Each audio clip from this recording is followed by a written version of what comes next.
சுதந்திரித்துக் கொண்டு என்றைக்கும் அதிலே வாசமாயிருப்பார்கள். சங்கீதம் 37:29.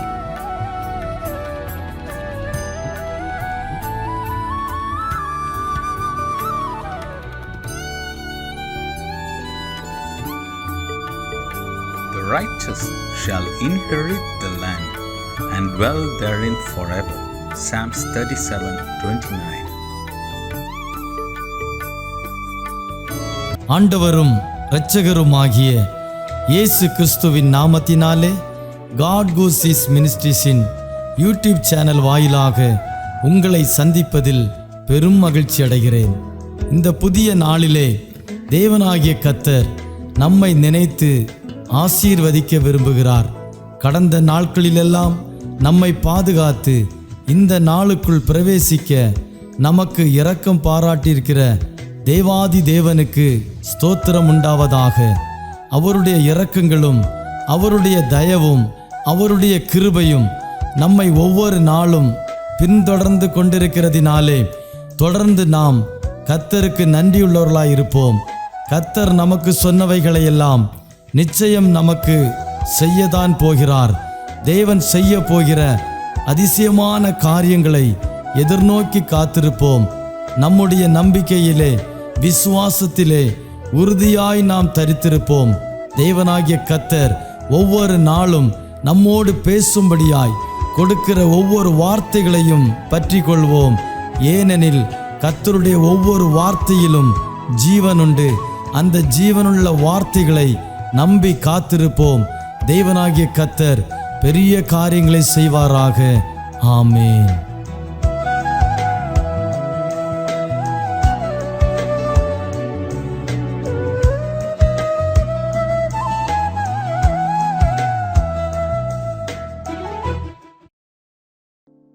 அவருடைய இரக்கங்களினாலே நம்மை முடிசூட்டி நடத்தின கிருபைகளுக்காக ஆண்டவரை ஸ்தோத்திரிக்கிறேன்.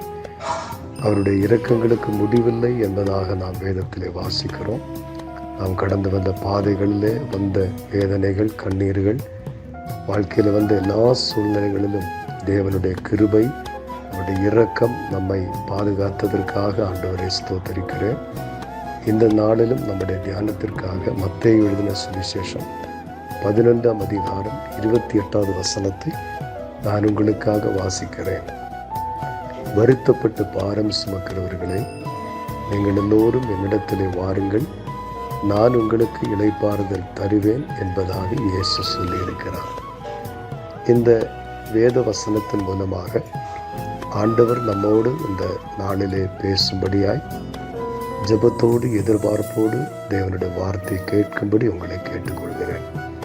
ஆண்டவர் இயேசு கிறிஸ்து தம்மிடத்தில் வந்த ஜனங்களை பார்த்து சொன்ன ஒரு அருமையான வார்த்தை தான் நாம் இந்த இடத்துல வாசித்து கேட்டோம். இயேசு கிறிஸ்துவின் ஊழிய நாட்களிலே அவருடைய அருகாமையில் வந்ததான மக்கள் பலவிதமான வருத்தங்கள், கவலைகள், பிரச்சனைகள், தேவைகள், வியாதிகள், பிசாசின் கட்டுகள், இப்படி பலவிதமான சூழ்நிலைகளில் இருந்த மக்கள் இயேசு கிறிஸ்துவின் வசனத்தை கேட்கும்படியாய் அவரிடத்திலே வந்ததாக நாம் வேதத்திலே வாசிக்கிறோம். அவரிடத்தில் வந்த மக்களை பார்த்து ஆண்டவர் சொன்ன ஒரு வார்த்தையை தான் இந்த இடத்திலே நாம் வாசித்தோம். முதலாவது இயேசு சொன்னார், வருத்தப்படுகிறவர்களே என்பதாக.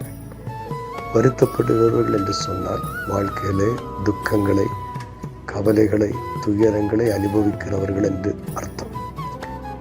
ஏசாயா 53ஆம் அதிகாரம் 4ஆம் வசனத்தில் இயேசு வேதம் எப்படி சொல்லுகிறது? இயேசு கிறிஸ்து நம்முடைய துக்கங்களை சிலுவையிலே சுமந்தார் என்று வேதத்தில் வாசிக்கிறோம். நம்முடைய வாழ்க்கையில நாம் அனுதினம் சந்தித்து கொண்டிருக்கிற, நம்முடைய வாழ்க்கையில வருகிற ஒவ்வொரு துக்கங்களையும் இயேசு சிலுவையிலே நமக்காக சுமந்தார். ஆகவே நம்முடைய வாழ்க்கையில எப்படிப்பட்ட துக்கங்கள் வந்தாலும் அதற்கு பரிகாரத்தை, விடுதலையை இயேசு சிலுவையிலே நமக்காக உண்டு பண்ணி இருக்கிறார். நம்முடைய துக்கங்களை அவர் சுமந்தார் என்று வேதம் சொல்லுகிறது.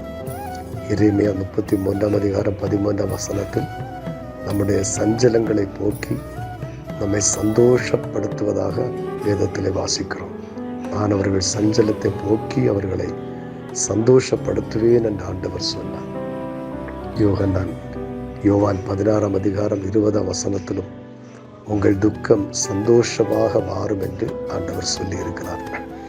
வாழ்க்கையிலே நஷ்டங்கள், இழப்புகள், மனிதரால் ஏமாற்றப்பட்ட அனுபவங்கள், நம்பினவர்களால் கைவிடப்பட்ட அனுபவங்கள், தோல்விகள், எதிர்பார்த்த காரியங்கள் வாய்க்காததினால், இப்படி பலவிதமான துக்கங்களினால் நம்முடைய இருதயம் வருத்தப்பட்டு கொண்டிருக்கலாம்.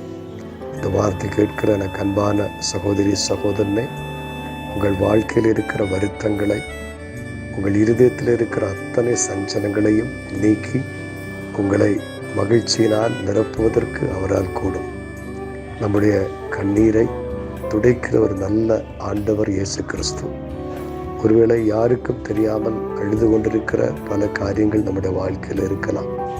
சங்கீதம் 6:6 தாவீது சொல்லுகிறான், கண்ணீர்னால் என் படுக்கையை நான் ஈரமாக்கினேன் என்பதாக.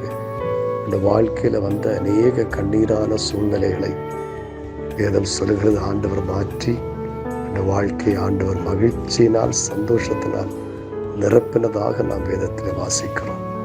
ஏசாயா 35:10 சொல்லுகிறது, நித்திய மகிழ்ச்சி அவர்கள் தலைமையில் இருக்கும், சஞ்சலமும் தவிப்பும் ஓடிப்போகும் என்று வேதம் சொல்லுகிறது. இந்த நாளிலே உங்கள் வாழ்க்கையில் இருக்கிற அத்தனை சஞ்சலங்களை, தவிப்புகளையும், தவித்து கொண்டிருக்கிற காரியத்தில் எல்லாம் கர்த்தர் ஒரு விடுதலை கொடுப்பார். ஏசாயா 43:19 சொல்லுகிறது, கர்த்தர் வனாந்திரத்திலே வழிகளை திறப்பார், அவாந்திர வெளிகளிலே ஆறுகளை உண்டாக்குவார் என்பதாக வேதத்திலே வாசிக்கிறோம். ஏசாயா 56:7 சொல்லுகிறது, நான் என் ஜனத்தை என் ஜெப வீட்டிலே கொண்டு வந்து அவர்களை மகிழ பண்ணுவேன் என்று வேதம் சொல்லுகிறது. ஆண்டவர் உங்களை மகிழ பண்ணுவார். இந்த வருஷம் முடிவதற்குள்ளாகவே உங்கள் வாழ்க்கையில் இருக்க அத்தனை வருத்தங்களை மாற்றி ஆண்டவர் உங்களை நிச்சயமாய் மகிழ பண்ணுவார். பிரியமானவர்களே, சங்கீதம் 4:7 சொல்லப்பட்டிருக்கிறது, தானியமும் திராட்சரசமும் பெருகியிருந்த காலத்தில் அவர்களுக்கு இருந்ததை பார்க்கலும் அதிக சந்தோஷத்தை கர்த்தர் இருதயத்திலே தந்தார் என்பதாக. அதிக சந்தோஷத்தை தேவனை தேடுகிறவர்களுக்கு ஆண்டவர் கொடுக்க வல்லவர். இரண்டாவது சொல்லுகிறது, பாரம் சுமக்கிறவர்களே. பாரம் சுமக்கிறவர் என்ற சுமை சுமக்கிறவர்கள், பொறுப்புகள், கடமைகள், வேலைகள், பலவிதமான அலுவல்களை தனியாக செய்ய முடியாமல் தவித்து கொண்டிருக்கிற அநேகர் உண்டு. ஐயோ, தனியாக எல்லாவற்றையும் என்னால் செய்ய முடியவில்லை, எனக்கு உதவி செய்ய யாரும் இல்லை, என்னோடு கூட இருக்க யாரும் இல்லை, எனக்கு ஒத்தாசையாக, எனக்கு துணையாக யாரும் இல்லை என்று நினைக்கிறவர்கள் உண்டு. ஏசாயா 41:13 சொல்லுகிறது, பயப்படாதே, நான் உனக்கு துணை நிற்கிறேன். பலவிதமான பாரங்களை சுமக்கிறவர்கள், குடும்ப பாரங்கள், வேலையில் உள்ள பாரங்கள், பொறுப்பில் இருக்கிற பாரங்கள், கட பாரங்கள், இப்படிப்பட்ட பலவிதமான பாரங்களை உங்களால் சுமக்க முடியாமல் திணறிக் கொண்டிருக்கிறீர்களோ, ஆண்டவர் சொல்லுகிறார், நான் உனக்கு துணை நிற்கிறேன், நான் உனக்கு உதவி செய்ய என்னால் முடியும். 55 சங்கீதம் 22 சொல்லுகிறது, கர்த்தர் மேல் உன் பாரத்தை வைத்துவிடு, அவர் உன்னை ஆதரிப்பார் என்பதாக. இன்னைக்கு உங்கள் வாழ்க்கையில் எப்படிப்பட்ட பாரங்கள் இருந்தாலும் உங்களுக்கு உதவி செய்ய ஏசப்பா கூட இருக்கிறார். 2 நாளாகமம் 14:11 வாசிக்கிறோம், பலன் உள்ளவனுக்கும் பலன் இல்லாதவனுக்கும் உதவி செய்வது ஆண்டவருக்கு லேசான காரியம். உங்களுடைய வாழ்க்கையில் எவ்வளோ பெரிய பாரமாக இருந்தாலும் உங்களுக்கு உதவி செய்ய ஆண்டவரால் முடியும். அடுத்ததாக ஆண்டவர் சொன்னார், என்னிடத்தில் வாருங்கள், வருத்தப்படுகிறவர்கள், பாரம் சுமக்கிறவர்கள், என்னிடத்தில் வாருங்கள். தேவனுடைய பிள்ளைகளை, உங்கள் வாழ்க்கையில் இருக்கிற வருத்தங்களை, பாரங்களை மாற்றுவதற்கு ஏற்ற ஒரு நல்ல இடம்தான் இயேசுவின் பாதம். நீங்கள் இயேசுவினிடத்தில் வரும்போது, என்னிடத்தில் வருகிறவனை புறம்பே தள்ளுவதில்லை என்று வேதத்திலே வாசிக்கிறோம். உங்களுடைய விடுதலைக்காக, உங்கள் பரிகாரத்துக்காக மனிதனை தேடியோ, மந்திரவாதிகளை தேடியோ, இன்னும் உலகத்தில் நமக்கு எப்படி யார் என்ன உதவி செய்யலாம் என்று சொன்னாலும் அவர்கள் வார்த்தைகளை நம்பியோ நாம் போனால் நம்முடைய வாழ்க்கையில் விடுதலை கிடைக்காது.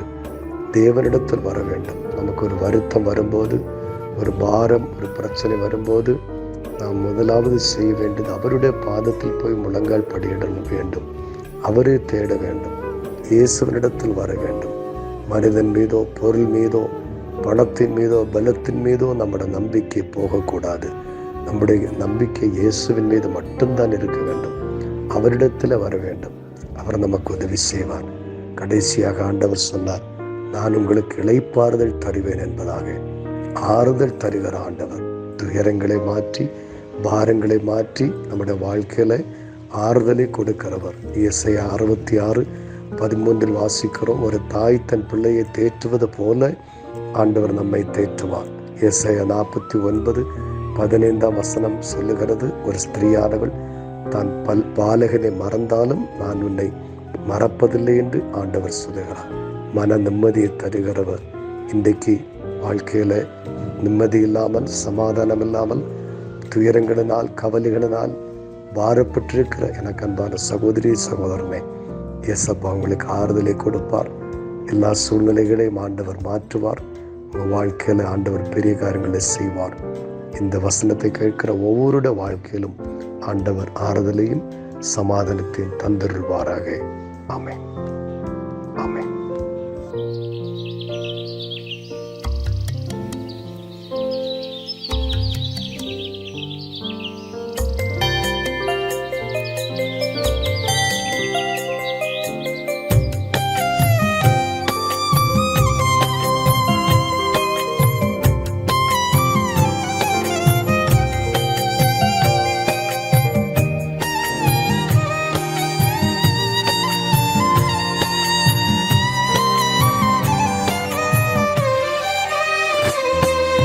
வைகரையில் உமக்காக வழி மேல் விழி வைத்து காத்திருக்கின்றேன் இறைவா. காலை நேரம் உமக்காக வழி மேல் விழி வைத்து காத்திருக்கின்றேன் இறைவா. என் ஜெபம் கேட்டு பதில் தாரும், பெருமூச்சை பார்த்து மனம் இறங்கும். என் ஜெபம் கேட்டு பதில் தாரும், பெருமூச்சை பார்த்து மனம் இறங்கும். வைகரையில் உமக்காக வழி மேல் விழி வைத்து காத்திருக்கின்றேன் இறைவா. காலை நேரம் உமக்காக வழி மேல் விழி வைத்து காத்திருக்கின்றேன் இறைவா.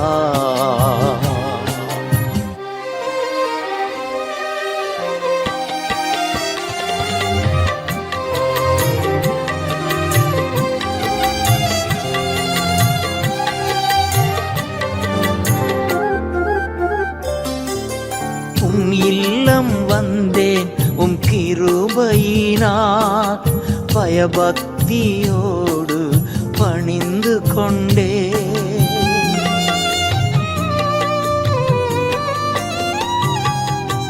நிறைவான மகிழ்ச்சி உம் சமூகத்தில், குறையில்லாத பேரின்பம் உம் பாதத்தில். வைகரையில் உமக்காக வழி மேல் விழி வைத்து காத்திருக்கின்றேன் இறைவா.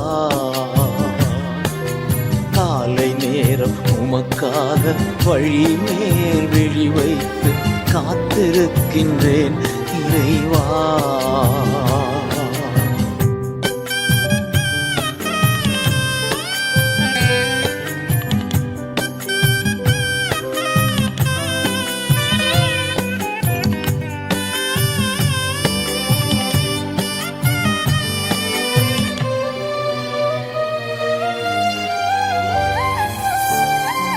ஆட்சி செய்யும் ஆளுநர் நீர்தானையா, உம்மை அன்றி வேறு ஒரு செல்வம் இல்லையே.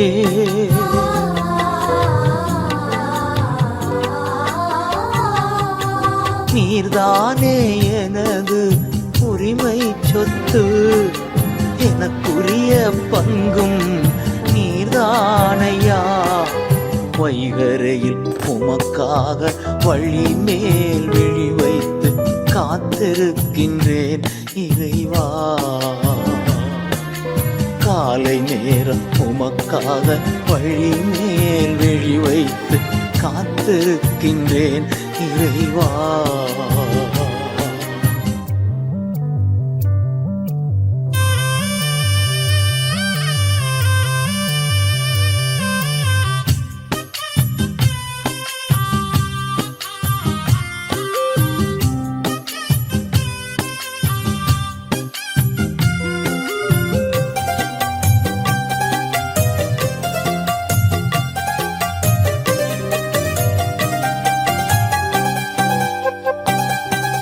படுகுழியில் பாதாளத்தில் விடமாட்டி, அழிந்து போக அனுமதியும் தரமாட்டி,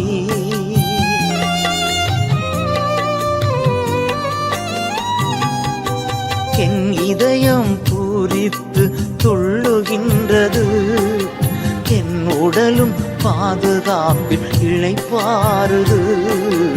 வைகரையில் உமக்காக வழி மேல் விழி வைத்து காத்திருக்கின்றேன் இறைவா. காலை நேரம் உமக்காக வழி மேல் விழி வைத்து காத்திருக்கின்றேன் இறைவா.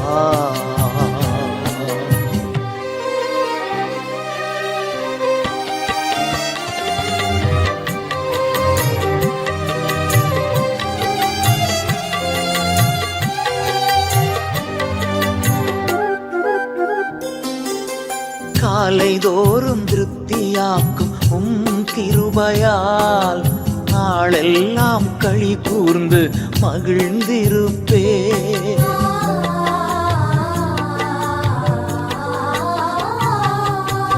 எப்போதும் என் முன்னே நீர்தானையா, ஒருபோதும் அசைவுற விடமாட்டே. வைகரையில் உமக்காக வழி மேல் விழி வைத்து காத்திருக்கின்றேன் இறைவா. காலை நேரம் உமக்காக வழி மேல் விழி வைத்து காத்திருக்கின்றேன்.